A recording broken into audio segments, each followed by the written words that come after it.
मैं हूं राजेश श्रीवास्तव।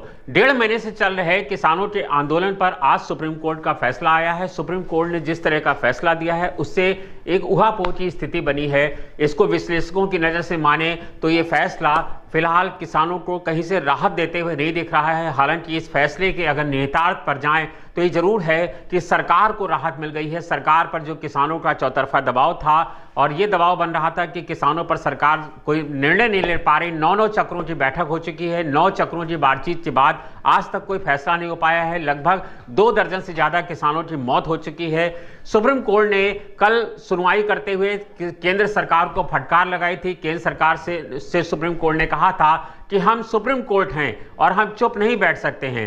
हमारे हाथ किसानों के खून से रंगे हों, हम पर खून की छींटे लगें, हम ये बर्दाश्त नहीं कर सकते हैं। जब कल किसान सुप्रीम कोर्ट ने इस तरह की फटकार लगाई थी केंद्र सरकार को, तब ये उम्मीद जताई जा रही थी कि शायद आज किसानों के जो मांगे हैं उस पर शायद कोई मजबूत एक फैसला आ सके। लेकिन आज सुप्रीम कोर्ट ने जो फैसला दिया है उसमें जो निर्णय आया है उसके मुताबिक सुप्रीम कोर्ट ने कहा है कि किसानों के मुद्दे का हल निकालने के लिए उसने बनाई गई कमेटी 2 महीने के भीतर अपनी रिपोर्ट अदालत के सामने पेश करे।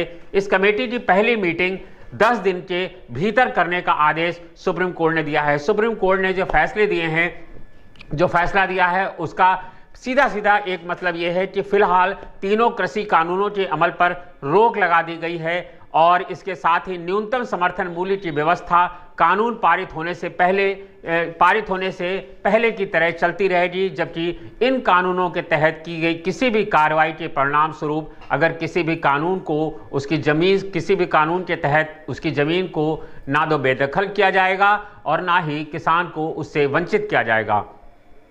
सुप्रीम कोर्ट के आदेश पर जो 4 सदस्यीय कमेटी बनाई गई है उसमें भूपेंद्र सिंह मान, प्रमोद कुमार जोशी, अशोक गुलाटी और अनिल धनवंत को रखा गया है। ये 4 सदस्यों की कमेटी किसानों की शिकायतें सुनेगी, कि सरकार का नजरिया सुनेगी और उसके आधार पर अपनी रिपोर्ट सबमिट करेगी अदालत को। कमेटी को काम करने के लिए सरकार उसे दिल्ली में जगह मुहैया कराए, उसे ऑफिस दे और उसके खर्च का वहन करेगी, यह भी अदालत ने आदेश दिया है। किसान संगठनों के प्रतिनिधि चाहे वो विरोध प्रदर्शन कर रहे हों या नहीं, चाहे वे इन कानून के समर्थन में हो या विरोध में, वे अपनी बात रखने के लिए कमेटी के सामने हर हाल में पेश होंगे।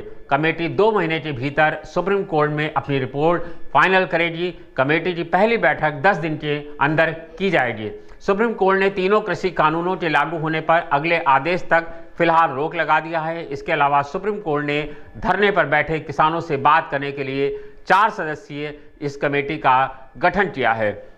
सुप्रीम कोर्ट की चीफ जस्टिस एस.ए. बोबड़े ने कहा कि अगले आदेशों तक इन तीनों कृषि कानूनों के लागू होने पर रोक रहेगी। चीफ जस्टिस की अगुवाई में 3 जजों की बेंच इस मामले की दाखिल याचिका पर सुनवाई कर रही थी। सुप्रीम कोर्ट में दायर इन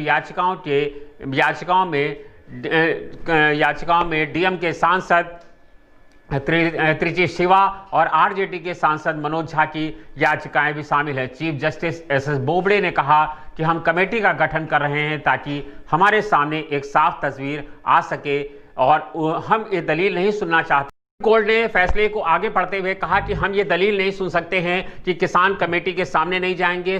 हम हर हालत में समस्या का समाधान चाहते हैं। अगर आप अनिश्चित समय के लिए विरोध प्रदर्शन करना चाहते हैं तो जरूर करें। उन्होंने कहा कि हम कानून की वैधता को लेकर चिंतित हैं, साथ ही हम विरोध प्रदर्शन से प्रभावित हो रहे लोगों की जिंदगी और उनकी संपत्ति को लेकर भी फिक्रमंद है। हमारे पास जो शक्तियां हैं उसके अनुरूप हम इस समस्या का समाधान निकालने की कोशिश कर रहे हैं। हमारे पास कानून को निरस्त करने और कमेटी गठित करने का अधिकार है। उन्होंने कहा ये कमेटी हमारे लिए है, आप सभी लोग चाहते हैं कि समस्या का समाधान निकले, इसीलिए हम चाहते हैं कि आप लोग कमेटी के सामने जाएं और अपनी बात रखें ताकि कमेटी जो है जो फैसला देगी हम उस आधार पर निर्णय कर सकेंगे कि ये फैसला आगे लागू हो कि ना लागू हो। उन्होंने कहा कि ये न्यायिक प्रक्रिया का हिस्सा है। हम किसी भी कानून को निलंबित करने की योजना नहीं बना रहे हैं। हम कानून को निलंबित कर सकते हैं लेकिन हम उसको कर नहीं रहे हैं। फिलहाल उसको अनिश्चित समय के लिए निलंबित कर रहे हैं ताकि उन्होंने ये भी कहा कि कोर्ट ने जो कमेटी गठित किया है उसे बी.एस. मान, प्रमोद जोशी, अशोक गुलाटी और अनिल धनवंत हैं, ये सारे लोग मिलकर के फैसला करेंगे।